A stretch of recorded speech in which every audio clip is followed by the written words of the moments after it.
Late one fall evening, after Heber and the late Kimabll had retired to their bed, they were awakened suddenly by an urgent knocking at their door. A neighbour, John Green, who lived just 100 steps away, stood at the door and bade them come out and behold the scenery in the heavens. They did so, and it was a beautiful starlit night, so exceptionally clear and brilliant that Heber said he could see to pick up a pin. As the little group watched, a white smoke formed on the western horizon and slowly began to rise upward. As it did so, it formed itself into a belt spreading across the sky towards the southwest, and it was accompanied by the sound of a rushing mighty wind. Gradually, that belt flattened out and broadened across into a bow, like a rainbow, becoming transparent with a bluish cast and stretching from horizon to horizon. In this bow, an army moved, commencing in the east and marching to the west. They continued marching until they reached the western horizon.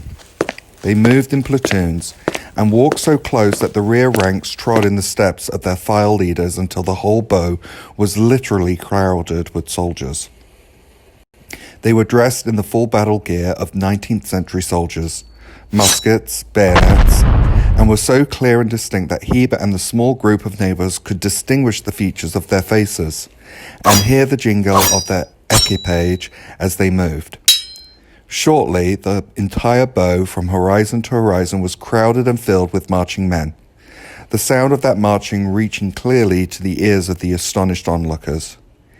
Heber later described the event this way: "No man could judge of my feelings when I beheld that army of men, as plainly as I ever saw armies of men in the flesh.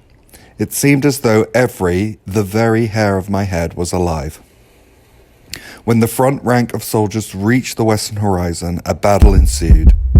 The noise of the rush of men and the clash of the arms was distinct and unmistakable. Heber and his friends looked upon this scene for hours until it gradually disappeared.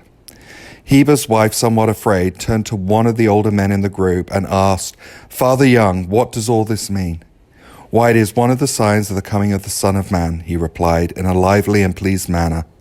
And indeed it was that night that Heber and his friends in Mendon, New York, saw the vision, and Brigham Young and friends saw it in Port Byron, New York, was September 22nd, 1827. The same night that the angel Moroni delivered the plates of the Book of Mormon into the hands of the prophet Joseph Smith. The Book of Mormon is truly the marvelous work and a wonder.